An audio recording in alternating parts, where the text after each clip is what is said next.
إن الذين تدعون من دون الله لن يخلقوا ذبابا ولو اجتمعوا له وإن يسلبهم الذباب شيئا لا يستنقذوه منه ضعف الطالب والمطلوب ما قدر الله حق قدره إن الله لقوي عزيز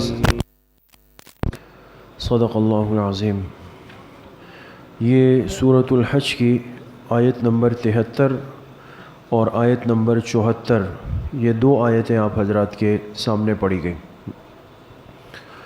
کل کے درس میں یہ بات چل رہی تھی کہ جو اللہ پاک کو چھوڑ کر دوسری چیزوں سے مانگنے لگتے ہیں، دوسری چیزوں سے اپنے لیے حاجتیں مانگتے ہیں، ان کو اپنا حاجت روا سمجھتے ہیں یا ان کے سامنے اپنی پیشانی ٹیک لیتے ہیں یا ان کو اپنا معبود بنا کر نعوذ باللہ اس کے سامنے سجدہ ریز ہوتے ہیں، تو یہ ساری چیزیں شرک ہے۔ اور شرک ایک ایسا بدترین قبیح ناپسندیدہ اور غلیظ عمل ہے کہ جس پر کوئی دلیل نقلی تو ہو ہی نہیں سکتی، لیکن اس کے ساتھ ساتھ کوئی عقل مند انسان جس کو اللہ پاک نے عقل کی نعمت سے نوازا ہو، عقل دی ہو، تو کسی انسان کی عقل بھی یہ فیصلہ نہیں کر سکتی کہ جو چیز انسان نے اپنے ہاتھ سے بنائی، جس بت کو اپنے ہاتھ سے بنایا، مٹی جمع کی، سیمنٹ جمع کی، اس کو گارا بنایا، اس سے بت بن گیا یا کوئی اور چیز بن گئی، اور پھر انسان یہ کہے کہ نعوذ باللہ یہ بت، یہ مورتیاں، یہ چیزیں یہ ہمارے معبود ہیں یا یہ ہماری مشکلات حل کر سکتے ہیں، یا نعوذ باللہ کوئی شخص کسی مبارک جگہ پر جائے اور وہاں کی نظر و نیاز مان لے، وہاں منتیں چڑھائے اور کہے کہ جی میرے کام یہاں سے ہوں گے۔ تو اللہ کی ذات کے ہوتے ہوئے اور اللہ پر ایمان رکھتے ہوئے پھر اگر انسان اس طرح کے افعال و اعمال کرتا ہے، یہ شرک کہلاتا ہے۔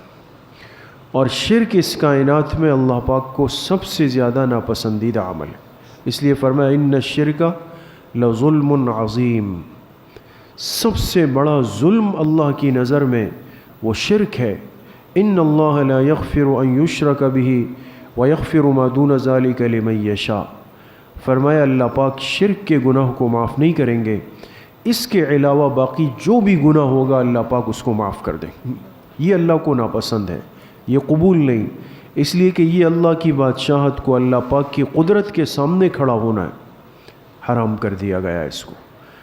اب یہ شرک اللہ پاک انسان کو سمجھانا چاہتے ہیں کہ کتنی بڑی نادانی ہے کہ ایک انسان ایک کمزور سہارا پکڑ لے اور کہے کہ جی یہاں سے میرا مسئلہ حل ہوگا۔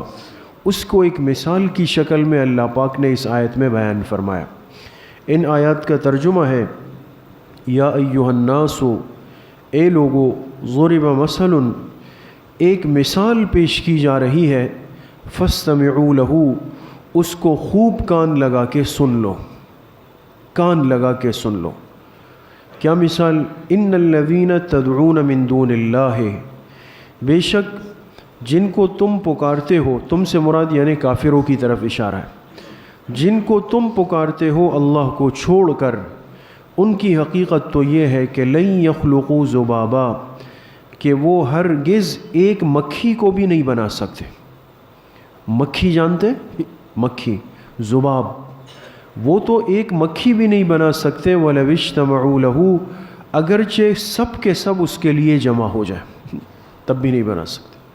وَإِن يَسْلُبْهُمُ الذُّبَابُ شَيْئًا، چلو مکھی بنانا تو دور کی بات کہ کوئی چیز پیدا کرے، اگر یہ مکھی آ کر ان سے کوئی چیز اچک کر لے جائے، جیسے ہوتا ہے کہ مکھی آئی کسی مٹھائی پر، کھانے کی چیز پر بیٹھ گئی، اس سے ایک ذرہ اپنے پیروں میں اٹھا کے چلی گئی، تو اگر مکھی ان سے کوئی چیز اچک کر لے جائے، لا يستنقذوه منه، تو یہ اس مکھی سے واپس نہیں لے سکتے کہ وہ مکھی کو کہاں ڈھونڈیں گے، اس کو پکڑیں۔ ضعف الطالب والمطلوب، بس ثابت ہو گیا کہ طالب بھی کمزور ہے، مطلوب بھی کمزور ہے۔ پکارنے والا بھی کمزور، جس کو پکارا جا رہا ہے وہ بھی کمزور ہے، دونوں کمزور ہیں۔ ما قدر اللہ حق قدرہ، یہ سب اس لیے ہوا کہ انہوں نے اللہ پاک کی وہ عظمت دل میں پیدا نہیں کی جو اللہ کی تعظیم کا حق تھا۔ دیکھیں، ان اللہ لقوی عزیز، بے شک اللہ پاک کی ذات ہی طاقتور ہے اور غالب ہے۔ تو دو آیتیں بڑی اہم ہیں، اور اگر انسان قرآن کریم کو اچھی طرح سمجھ کر اور یقین کے ساتھ سنتا ہے، سمجھتا ہے، اس سے انسان کا ایمان اور عقیدہ یہ محفوظ ہوتا ہے۔ تو دیکھیں ان آیتوں میں کتنی واضح ایک مثال دے کر اللہ پاک نے سمجھایا ہے۔ مثال تو آپ کے سامنے آ گئی، فرمایا کہ اگر کوئی اللہ کو چھوڑ کر دوسروں کو پکارتا ہے یا دوسروں سے مدد مانگتا ہے یا دوسری جگہوں سے مسائل کے حل کرنے کی امید رکھتا ہے، تو یہ ایسا ہی ہے کہ جیسے ایک آدمی ایک مکھی کو بٹھا کر کہے کہ جی میرا مسئلہ اس مکھی سے حل ہوگا، تو ظاہر سی بات ہے کہ مکھی سے نہیں ہو سکتا، عقل نہیں مانتی۔ اللہ پاک نے اس کو تشبیہ دی کہ جن کو تم پکارتے ہو اللہ کے علاوہ، دنیا کے جتنے معبود ہیں جن کو تم آوازیں دے کے بلا رہے ہو، یا فلاں یا فلاں یا فلاں، اللہ کو چھوڑ کر، فرمایا اگر وہ سب کے سب مل جائیں جو تمہاری نظر میں بڑے طاقتور ہے، بہت کچھ کر سکتے ہیں، اگر وہ سب مل جائے تو اللہ کی بنائی ہوئی مخلوقات میں جو سب سے کمزور مخلوق ہے وہ مکھی ہے۔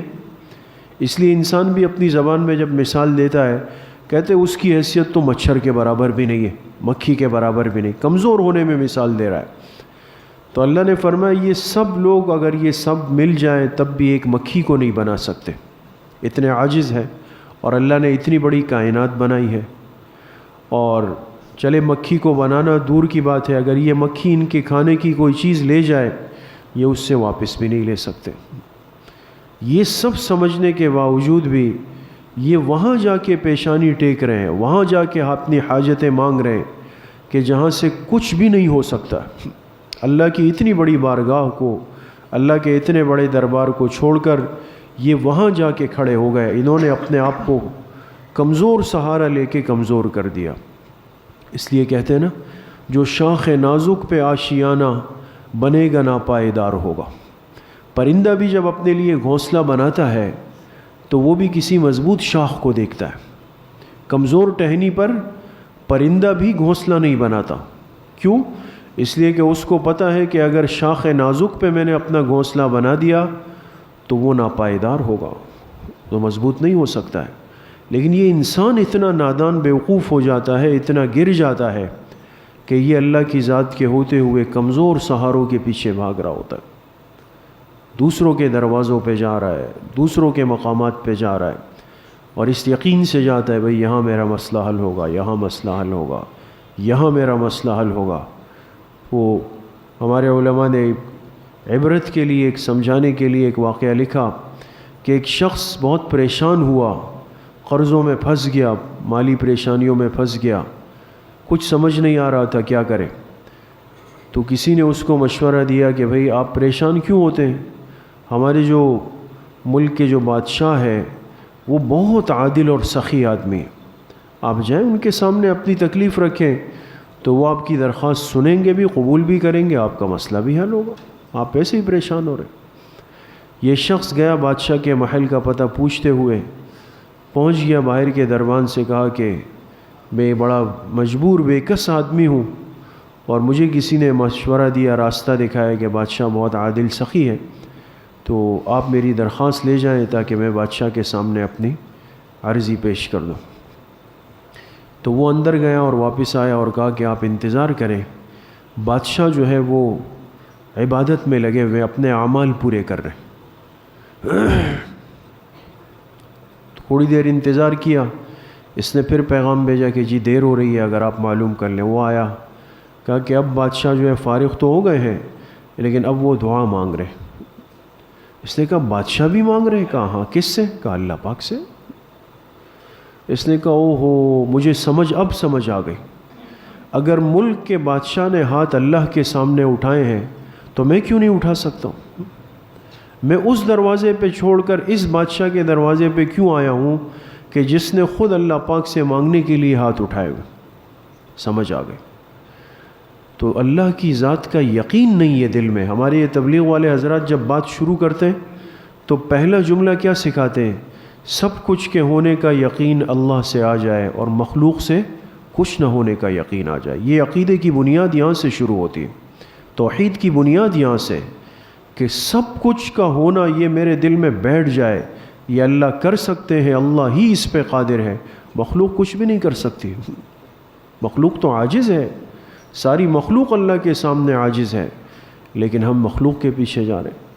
تو یہ کمزوری کیوں پیدا ہوتی ہے؟ وہ اگلی آیت میں اس کا سبب بتایا. دیکھیں قرآن کتنا سمجھا کر بتاتا. ما قدر اللہ حق قدرہ، فرمایا عقیدے کی کمزوری اس لیے پیدا ہوئی کہ انہوں نے اللہ پاک کی عظمت کو بیان کرنا چھوڑ دیا ہے. اور یہ فطری سی بات ہے کہ انسان جس چیز کی طاقت کے تذکرے کرتا ہے وہ عظمت دل میں بیٹھ جاتی ہے. آج دنیا پریشان ہے، ڈر رہی ہے. کیا ہو گیا؟ سب نے ماسک پہن لیے. کیا ہو گیا؟ کرونا وائرس آ رہا ہے.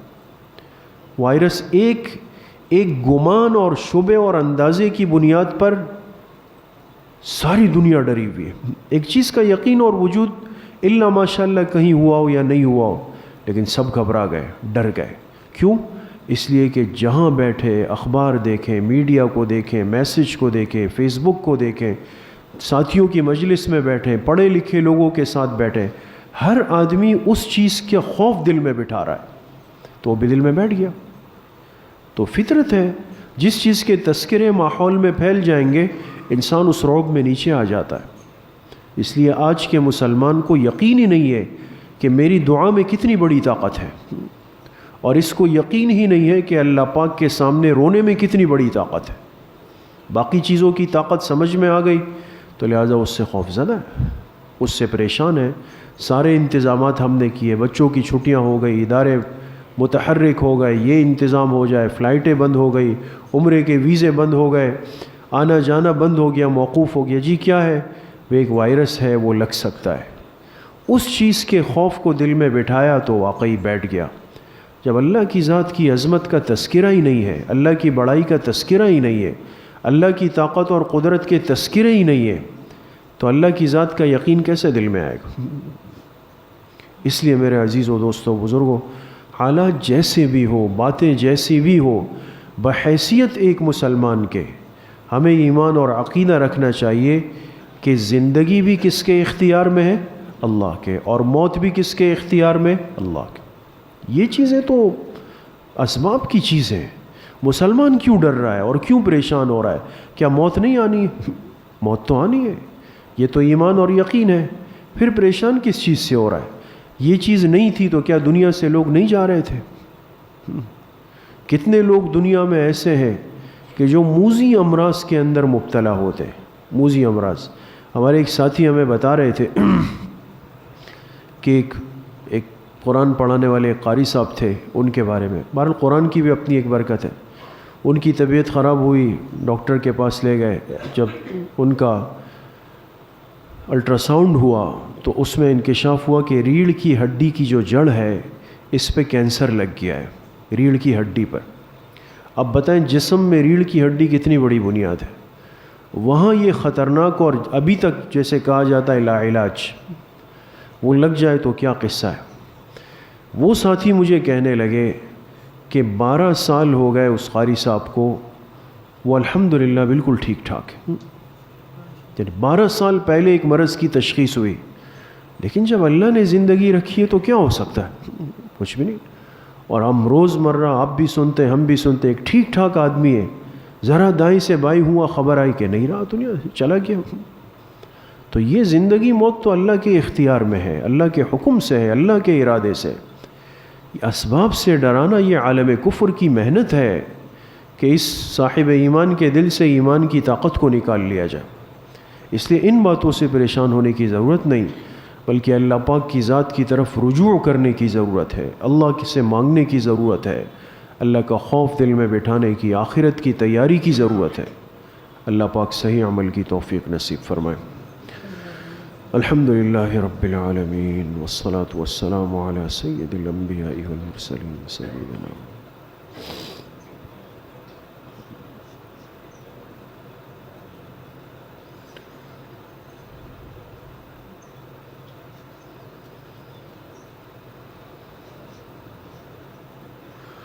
وصلی اللہ وسلم علی نبینا محمد وآلہ واصحابہ اجمعین برحمتہ۔